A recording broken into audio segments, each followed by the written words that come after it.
Welcome to morning మన్నా. ఈ ఉదయకాల వాక్య దర్శనం కొరకు జకర్యా గ్రంథం 9వ అధ్యాయం 12వ వచనం. బంధకములలో పడి ఉండియు నిరీక్షణ గలవార్లారా, మీ కోటను మరలా ప్రవేశించుడి, రెండంతలుగా మీకు మేలు చేసేదనని నేడు నేను మీకు తెలియపరుచున్నాను. మరొక ఉదయకాల వాక్య దర్శనం కొరకు దేవుడిచ్చిన వాగ్దానాల మీద విశ్వాసంతో ఈ దినాన్ని ప్రారంభం చేద్దండి. దేవుడి వాగ్దానాన్ని స్వతంత్రించుకోవటానికి మరొకసారి మనల్ని పిలుస్తూ ఉన్నాడు. ఈ వాక్య భాగంలో నుండి 4 విషయాలు ఈ ఉదయకాల సభలో గ్రహిద్దండి. మొట్టమొదటిది కీపింగ్ ఫెయిత్, విశ్వాసాన్ని నిలుపుకొనుట, విశ్వాసాన్ని కాపాడుకొనుట. బంధకములలో పడియుండియు నిరీక్షణ కలవార్లారా అని దేవుడు పిలుస్తూ ఉన్నాడు. మనం బంధకాలలో చెరలో ఉన్నప్పటికీ దేవుడు నిరీక్షణ కలిగి ఉండాలి అని దేవుడు మనల్ని కోరుకుంటున్నాడు. ఇంగ్లీష్లో ఓ ప్రిజనర్స్ ఆఫ్ హోప్. మనము చెరసాలలో బంధకాల్లో నిరీక్షణ కలిగిన వారంగా ఉండాలి అని దేవుడు తన కోరికను, హృదయవాంఛను మనకు తెలియపరుస్తూ ఉన్నాడు. కష్ట సమయాల్లో, నష్ట సమయాల్లో, చెరలో, ఇరుకులో, ఇబ్బందుల్లో, పడిపోయిన స్థితిలో కూడా నిరీక్షణ మాత్రం పడగొట్టుకోకుండా, విశ్వాసాన్ని పోగొట్టుకోకుండా మనం జీవించాలి, విశ్వాసాన్ని నిలుపుకోవాలి, కాపాడుకోవాలి అనేది దేవుని వాక్యం. రెండో విషయాన్ని మీకు జ్ఞాపకం చేస్తాను. It is a king's refuge, రాజు యొక్క ఆశ్రయపురము. దేవుడు మనల్ని ఎక్కడికి పిలుస్తున్నాడు అని మళ్ళా చూస్తే, మీ కోటను మరలా ప్రవేశించుడి.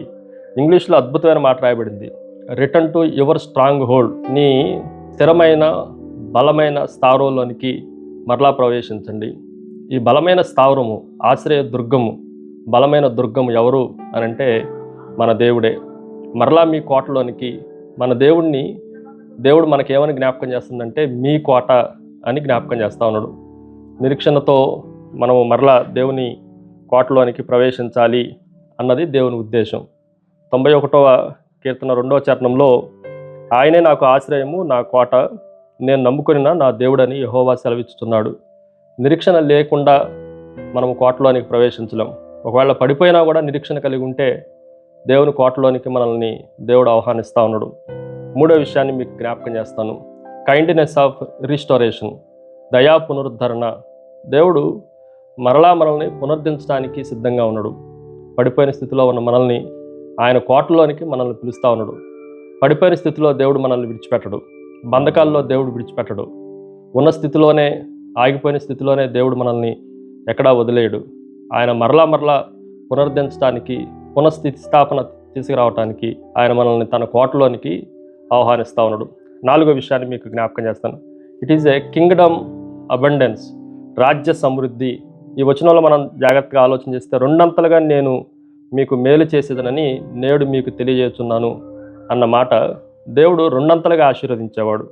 యోబు గ్రంథం 42వ అధ్యాయం 10వ వచనంలో ప్రకారం, యోబునకు పూర్వం కలిగిన దానికంటే రెండంతలు అధికముగా యోబుని ఆశీర్వదించును అన్న మాటలు మనం చూస్తూ ఉన్నాం. దేవుడు రెండంతలుగా మనల్ని ఆశీర్వదించేవాడు. కాబట్టి భయపడాల్సిన అవసరం లేదు. దేవుని నామానికి మరొకసారి మహిమ కలుగును గాక. God bless you. ప్రార్థన. సకల ఆశీర్వాదములకు కారణభూతుడవు తండ్రి, మరొకసారి నిన్ను స్తుతిస్తున్నాం. మరలా మమ్మల్ని మీ కోటలోనికి చేర్చుకొని రెండంతలుగా ఆశీర్వదించి మీరే మహిమ పొందమని యేసుక్రీస్తు శక్తి కలిగిన నామమున అడిగి వేడుకొంచున్నాం తండ్రి. ఆమెన్.